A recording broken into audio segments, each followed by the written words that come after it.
Hello guys, നമ്മൾ പലതരത്തിലുള്ള ഗ്യാങ്സ്റ്റേഴ്സിനെ കണ്ടിട്ടുണ്ട് അല്ലേ? എയർപോർട്ടിനുള്ളിൽ വെച്ച് മന്ത്രിപുത്രനെ വെടിവെച്ച ഗ്യാങ്സ്റ്റർ, വെടികൊണ്ട് ചാകുന്ന ഗ്യാങ്സ്റ്റർ, ഡ്രൈവർ വേഷത്തിൽ വരുന്ന ഗ്യാങ്സ്റ്റർ, മാസ് സ്കൂൾ ഗ്യാങ്സ്റ്റർ, കിടപ്പുരോഗി gangster, accidental gangster, illuminati gangster, പോത്ത് വ്യാപാരി ഗ്യാങ്സ്റ്റർ, എന്തിന് പ്രാവിനെ പറത്തിവിട്ട് ജീവിക്കുന്ന ഗ്യാങ്സ്റ്ററിനെ വരെ നമ്മൾ കണ്ടു. എന്നാൽ ഇൻസ്റ്റഗ്രാമിൽ റീൽ ചെയ്തിടുന്ന ഗ്യാങ്സ്റ്ററെ ആദ്യമായിട്ടായിരിക്കും നമ്മൾ കാണുന്നത്. ജിത്തു മാധവ് ഡയറക്റ്റ് ചെയ്ത് ഈ വർഷം റിലീസായ ആവേശം എന്ന മൂവിയിൽ രംഗ എന്ന കഥാപാത്രത്തിലൂടെ ഫഹദിൻ്റെ ഒരു അഴിഞ്ഞാട്ടമായിരുന്നു നമ്മൾ കണ്ടത്. പുറമെ ഒരു മാസ് കോമഡി മസാല മൂവിയിലെ ഒരു യൂഷ്വൽ ക്യാരക്ടറായിട്ട് തോന്നുകയും എന്നാൽ ഒരു വളരെ സീരിയസ് ആയിട്ടുള്ള ഒരു ഡ്രാമ മൂവിയിലെ മെയിൻ ലീഡിൻ്റെ അത്ര തന്നെ ഡെപ്തുള്ള ക്യാരക്ടർ ആർക്കുള്ള ഒരു കഥാപാത്രമാണ് രംഗ. ലിറ്ററലി ഒരു നൂൽപാലത്തിലൂടെയുള്ള ഒരു നടൻ്റെ സഞ്ചാരം. സീനിയേഴ്സിൻ്റെ കൊടൂര റാഗിങ്ങിന് ഇരയായതിന് പകരം വീട്ടാനായി ഒരു ലോക്കൽ സപ്പോർട്ടിനായി ഒരു ഭീകര ഗ്യാങ്സ്റ്ററെ തിരയുന്ന എഞ്ചിനീയറിംഗ് വിദ്യാർത്ഥികൾക്കിടയിലേക്ക് വരുന്ന അതിഭീകരനാണ് രംഗ. ജ്യൂസ് കടയിൽ നിന്ന് നഗരം വിറപ്പിക്കുന്ന റൂത്ത്ലെസ് ഗ്യാങ്സ്റ്ററിലേക്കുള്ള അയാളുടെ യാത്രയിൽ അയാൾ സ്വയം അഭിമാനിക്കുന്നുണ്ട്. ഒരേപോലെ സ്നേഹമുള്ളവനും എന്നാൽ ദയയില്ലാത്തവനും, അങ്ങേയറ്റം രസികനും എന്നാൽ അക്രമാസക്തനുമായിട്ടുള്ള അയാൾ. തൻ്റെ വീരസാഹസിക കഥകൾ പിള്ളേർക്ക് മുമ്പിൽ അമ്പാൻ പറഞ്ഞു കൊടുക്കുമ്പോൾ ഏത് കഥ പറയണമെന്ന് സജസ്റ്റ് ചെയ്യുകയും ആവേശം മൂത്ത ആ ഒരു കഥയ്ക്കുള്ളിൽ അംഗവിക്ഷേപങ്ങളിലൂടെ ഉൾക്കൊള്ളുകയും ചെയ്യുന്ന രംഗയെ നമുക്ക് കാണാം. കഥ കേട്ട് ആവേശഭരിതരായിട്ട് നിൽക്കുന്ന പിള്ളേരുടെ ആരാധനയും കൗതുകവുമെല്ലാം രംഗ നന്നായി എൻജോയ് ചെയ്യുന്നുമുണ്ട്. ഒന്നുമില്ലായ്മയിൽ നിന്ന് പടിപടിയായി തൻ്റെ സാമ്രാജ്യം പടുത്തുയർത്തുമ്പോൾ അയാൾക്ക് അതിൻ്റെ വിലയായിട്ട് കൊടുക്കേണ്ടി വന്നത് സ്വന്തം മാതാവിൻ്റെ സാമീപ്യവും ജ്യേഷ്ഠ സഹോദരനായി കണ്ട സുഹൃത്തിൻ്റെ ജീവനുമായിരുന്നു. അവരുടെ കാലശേഷം ഒരു മനുഷ്യനുമായിട്ട് ഒരു ആത്മബന്ധമില്ലാതായ രംഗയിലെ മനുഷ്യഗുണങ്ങളിൽ ആകെ അവശേഷിച്ചത് കൊടും ക്രൂരതയും സ്നേഹിക്കപ്പെടാനുള്ള അടങ്ങാത്ത ആഗ്രഹവുമായിരുന്നു. 1000 പേർക്കും 100 പേർക്കും 10 പേർക്കും 5 പേർക്കും നടുവിൽ നിൽക്കുമ്പോഴും ഉള്ളിൽ ഏകാഗിയായി ഒറ്റപ്പെട്ട് ജീവിക്കുന്ന മനുഷ്യൻ. തന്നെപ്പോലെ തന്നെ കൊല്ലും കൊലയും തൊഴിലാക്കിയ, തോക്കിനെയും വാളിനെയും സ്വന്തം സന്തത സഹചാരികളാക്കിയ, തന്നെ ഒരു പടച്ചട്ട പോലെ പൊതിഞ്ഞു സൂക്ഷിക്കുന്ന അജ്ഞാനുവർത്തികളായ ഗുണ്ടകളിൽ രംഗം മനുഷ്യരെ കാണുന്നില്ല. അവരിൽ സ്നേഹമോ കൂറോ അവശേഷിക്കുന്നില്ലെന്ന് അയാൾ വിശ്വസിക്കുന്നു. അതിനാലാവാം തന്നെ ദൈവമായി കരുതുന്ന രംഗയുടെ സ്വന്തം അമ്പാൻ്റെ സ്നേഹം പോലും രംഗയ്ക്ക് കാണാൻ കഴിയുന്നില്ല. അയാളെയും ആ ഒരു അകലത്തിലേക്ക് മാറ്റി നിർത്തുന്നത് നമുക്ക് കാണാം. തൻ്റെ കൂടെ എത്ര പേർ ഉണ്ടെങ്കിലും അവരെല്ലാം രംഗയിൽ നിന്ന് എന്തെങ്കിലും പ്രതിഫലം പ്രതീക്ഷിക്കുന്നുണ്ടെന്ന് രംഗ പറയുന്നുണ്ട്. അതിനാലാവാം ആദ്യ കണ്ടുമുട്ടലിൽ താൻ ആരാണെന്ന് എന്നറിയാതെ ഭയമോ വിധേയത്വമോ ഇല്ലാതെ തന്നോട് പെരുമാറിയ ബിബിയെ രംഗയ്ക്ക് വളരെ സ്പെഷ്യലായിട്ട് ഫീൽ ചെയ്യുന്നത്. ബിബിയിലൂടെ മറ്റു രണ്ടുപേരെയും പരിചയപ്പെടുന്നു. താൻ എന്നും ആഗ്രഹിക്കുന്ന അറ്റൻഷൻ അഥവാ ഒരു ആരാധനയൊക്കെ, കൗതുകവും അത്ഭുതമൊക്കെ അവരിൽ നിന്ന് കിട്ടുമ്പോൾ രംഗ ഉള്ളിൽ അഗാധമായിട്ട് ആനന്ദിക്കുന്നുണ്ട്. കാലങ്ങൾക്ക് ശേഷം സാധാരണ മനുഷ്യരുമായി ഇടപെട്ടപ്പോഴുള്ള ആ ഒരു എക്സൈറ്റ്മെൻറ്റിൽ അങ്ങനെ പോകുമ്പോഴാണ് ബിബി ഹോസ്റ്റലിൽ സുഹൃത്തിനോട് അതെൻ്റെ വകയിലൊരു ചേട്ടനാ എന്ന് പറയുന്നത് രംഗ ശ്രദ്ധിക്കുന്നത്. സ്വന്തം ജ്യേഷ്ഠനായി കണ്ടയാളെ കൊല്ലേണ്ടി വന്നതിലെ കുറ്റബോധവും തന്നോട് തന്നെയുള്ള വെറുപ്പും ഉള്ളിൽ ഇപ്പോഴും അയാൾ സൂക്ഷിക്കുന്നുണ്ട്. ബിബി കാര്യമാക്കാതെ പറഞ്ഞ ആ ഒരു വാചകം ചേട്ടനൊപ്പം കുഴിച്ചു മൂടിയ രംഗക്കുള്ളിലെ മനുഷ്യബന്ധങ്ങളും കൂടി തോണ്ടി പുറത്തെടുപ്പിച്ചു. അനാഥനായ രംഗയുടെ തിരിച്ചു കിട്ടിയ സനാതത്വത്തിൻ്റെ ആഘോഷമായിരുന്നു പിന്നീട് രംഗ പിള്ളേരോട് കാണിച്ചത്. അവർക്ക് വേണ്ടി അവരുടെ പ്രശ്നം തല്ലി തീർക്കുകയും തൻ്റെ ഏറ്റവും പേഴ്സണലായിട്ടുള്ള രഹസ്യ ജോലികളിൽ പോലും അവരെ ഉൾപ്പെടുത്തുകയും ചെയ്തു. അവരുടെ പ്രായവും ആഗ്രഹങ്ങളും സന്തോഷവും മനസ്സിലാക്കി വേണ്ടതെല്ലാം വാരിക്കോരി കൊടുക്കുകയും ചെയ്തു. ബിബിയുടെ അമ്മ മോൻ ഹാപ്പിയാണോ എന്ന് ചോദിക്കുമ്പോൾ താൻ ഇപ്പോഴെന്താണോ അതല്ല താൻ എന്നും, തനിക്ക് വേണ്ടത് ഇതൊന്നും അല്ല എന്നും അയാൾ മനസ്സിലാക്കുകയും ജിബിക്ക് മേൽ തനിക്കെന്തോ അവകാശമുള്ളതുപോലെ സ്വയം ഫീൽ ചെയ്യുകയും ചെയ്തു.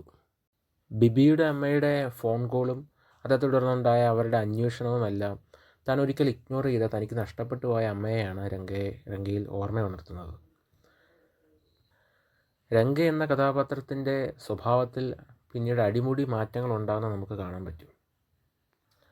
പിന്നീട് നടക്കുന്ന ചില അസ്വാഭാവികമായിട്ടുള്ള സംഭവങ്ങൾ കാരണം രംഗ എന്ന ഗ്യാങ്സ്റ്ററിൻ്റെ സാമീപ്യം പിള്ളേർക്ക് അവരുടെ ജീവിതത്തിൽ ഉണ്ടാക്കിയേക്കാവുന്ന ഒരു ഭീഷണിയും ഒരു ആഘോഷത്തിമിർപ്പിൽ അവർ കൈവിട്ടു പോകുന്ന പഠനവും ജീവിതവും ഒക്കെ പിള്ളേരെ രംഗയിൽ നിന്ന് മാറി നിൽക്കാൻ പ്രേരിപ്പിക്കുന്നു.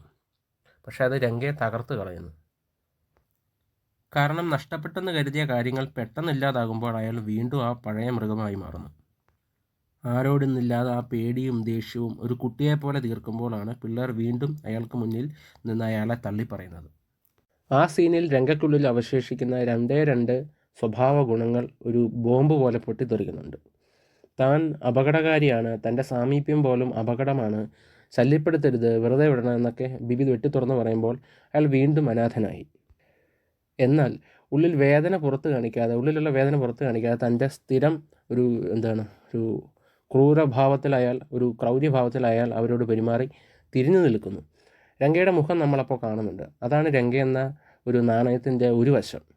സ്നേഹിക്കുന്ന, വിശ്വസ്തനായ, സ്നേഹിക്കപ്പെടാൻ കൊതിക്കുന്ന, മനുഷ്യനായി ഇടപെടാൻ ആഗ്രഹിക്കുന്ന, അമ്മയെ സ്നേഹിക്കുന്ന, ആരുമില്ലാതെ വന്നപ്പോൾ സോഷ്യൽ മീഡിയയിൽ കോണ്ടൻറ്റ് ചെയ്ത് ആളുകളുടെ ശ്രദ്ധയും സ്നേഹവും പിടിച്ചു പറ്റാൻ കൊതിക്കുന്ന രംഗ.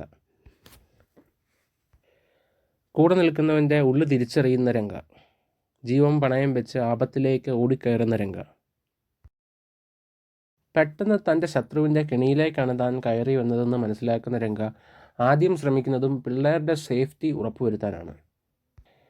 എന്നാൽ അവിടെ വെച്ച് അവരും അയാളെ ചതിക്കുകയായിരുന്നു എന്ന് അയാൾക്ക് ബോധ്യം വരുന്നു. പിന്നീട് നാം കാണുന്ന മുഖം രംഗ എന്ന നാണയത്തിൻ്റെ രണ്ടാമത്തെ വശമാണ്. രംഗ ഏറ്റവും വെറുക്കുന്നത് ചതിയാണ്. രംഗയുടെ സ്നേഹമോ കൂറോ ഇല്ലാത്ത ഒരാളെ കൂടെ പൊറിപ്പിക്കുന്ന ശീലം രംഗയ്ക്കില്ല. അത് ക്ലൈമാക്സിൽ മാത്രമല്ല, അതിനു മുമ്പ് പലതവണയും നമ്മൾ കാണുന്നുണ്ട്. ജ്യൂസ് കടയിൽ വെച്ച് സ്വയരക്ഷയ്ക്ക് ആയുധമെടുത്ത, അമ്പാൻ്റെ കഥകളിൽ 30 പേരെ ഒറ്റയ്ക്ക് നിന്ന് തീർത്ത, ചതിച്ച ചേട്ടനെ കൊന്നു കുഴിച്ചു മൂടിയ, ദംഷരാട്സ് കളിയിൽ ഉഴപ്പിയ അമ്പാൻ്റെ പുറത്ത് വെട്ടിയ, ബിബിയെ ഓൾമോസ്റ്റ് വെട്ടാൻ ഒരുങ്ങിയ, ബംഗാളികളെ തൻ്റെ ഗ്യാങ്ങിൽ നിന്ന് പുറത്തേക്ക് പോകാൻ ആഗ്രഹിച്ച ബംഗാളികളെ കഴുത്തറുത്ത് കൊല്ലാൻ തുനിഞ്ഞ, നശിപ്പിക്കാൻ മാത്രം ആഗ്രഹിക്കുന്ന, ഉള്ളിൽ ഉറങ്ങിക്കിടക്കുന്ന രാക്ഷസൻ. ആ കലാപത്തിനല്ല ഒടുവിൽ തൻ്റെ പാസ്റ്റിൽ, തൻ്റെ ഭൂതകാലത്ത് ജീവിച്ചിരിക്കുന്ന പ്രധാനപ്പെട്ട ഏക വ്യക്തിയായിട്ടുള്ള മൻസൂർ അലിഖാൻ്റെ ക്യാരക്ടറിനെ, അതായത് പഴയ ബോസിനെയും അയാൾ കൊല്ലുന്നു. അമ്പാൻ പറഞ്ഞ ആ ഒരു പീക്ക് അലർച്ചയൊക്കെ അവിടെ കാണാം. അതിനൊപ്പം നേടാനായി ആഗ്രഹിച്ച, വെട്ടിപ്പിടിച്ച ആ ഒരു അഡ്രസ്സിൻ്റെ അടയാളമായിട്ടുള്ള ആ ഒരു കോസ്റ്റ്യൂമും രംഗ വലിച്ചെറിയുന്നു. പിന്നീട് ഒരു പച്ച മനുഷ്യനായി ഒരു കുട്ടിയെപ്പോലെ വിലപിക്കുന്ന രംഗയെ നമുക്ക് കാണാം. ഇൻസ്റ്റഗ്രാമിൽ പോലും എനിക്ക് ലൈക്കില്ല എന്ന് പറയുന്ന, നമ്മൾ ചിരിച്ചതല്ലേ ചെറിയ തമാശയിൽ പോലും രംഗയുടെ കഥാപാത്രത്തിൻ്റെ ഒരു നീഡ്, ഒരു ആവശ്യം, അല്ലെങ്കിൽ ആ ഒരു ഡെപ്തൊക്കെ എത്ര മനോഹരമായിട്ട് സിമ്പിളായിട്ടുള്ളൊരു ഡയലോഗിലൂടെ സംവിധായകൻ എഴുതി വച്ചിരിക്കുന്നത്. ഞാൻ കരയുന്നത് എല്ലാവരും കണ്ടില്ലേ എന്ന് രംഗ ചോദിക്കുന്നതിൻ്റെ അർത്ഥം തൻ്റെ മാനുഷികമായിട്ടുള്ള സോഫ്റ്റ് സൈഡ്, ഒരു വൾണറബിൾ സൈഡ് എല്ലാവരും കണ്ടില്ലേ എന്നാണ്. അയാൾ പല കൊലപാതകങ്ങളുടെയും തുടക്കത്തിൽ തിരിഞ്ഞു നിൽക്കുന്നതും, അല്ലെങ്കിൽ അമ്മയോടുള്ള ആ ഒരു ഇഗ്നോറൻസ് കാണിക്കാൻ വേണ്ടി തിരിഞ്ഞു നിൽക്കുന്നതെല്ലാം ആ ഒരു സോഫ്റ്റ് സൈഡ് അവർക്ക് മുമ്പിൽ കാണിക്കാതിരിക്കാനാണ്. താൻ വളരെ റഫാണെന്ന് എല്ലാവരും കാണിക്കാൻ വേണ്ടി. രംഗ ഈ ഒതുക്കി വെച്ച ഭിത്തിക്ക് നേരെ തിരിഞ്ഞു വെച്ച് മറച്ചു പിടിച്ച രംഗമാണ് രംഗ കരയുമ്പോൾ എല്ലാവരും കണ്ടില്ലേ എന്ന് രംഗ പറഞ്ഞ് വിഷമിക്കുന്നത്. പിന്നെ പെട്ടെന്ന് രംഗയുടെ രണ്ട് വശങ്ങളും മാറിയും തിരിഞ്ഞും എല്ലാം വരുന്നതാണ്.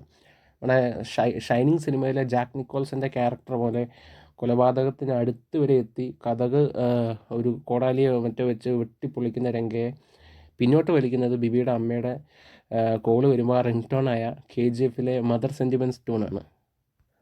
ആ KGF റെഫറൻസൊക്കെ മസാല മാസ് സിനിമകളിലൊക്കെ ഈ മദർ തങ്കച്ചി സെൻറ്റിമെൻറ്റ്സ് പോലത്തുള്ള ആ ഒരു ഗിമ്മിക്കുകളെ ഒരു സർക്കാറ്റിക് ആയിട്ടുള്ള രീതിയിൽ നോക്കിക്കാണുന്നതായിട്ടാണ് എനിക്ക് തോന്നിയിട്ടുള്ളത്. ഏതായാലും അവിടെ രംഗ എന്ന വ്യക്തിക്കുള്ളിലെ ആ ഒരു മൃഗത്തെ അടക്കുന്നത് ആ ഒരു സോഫ്റ്റ് സൈഡാണ്.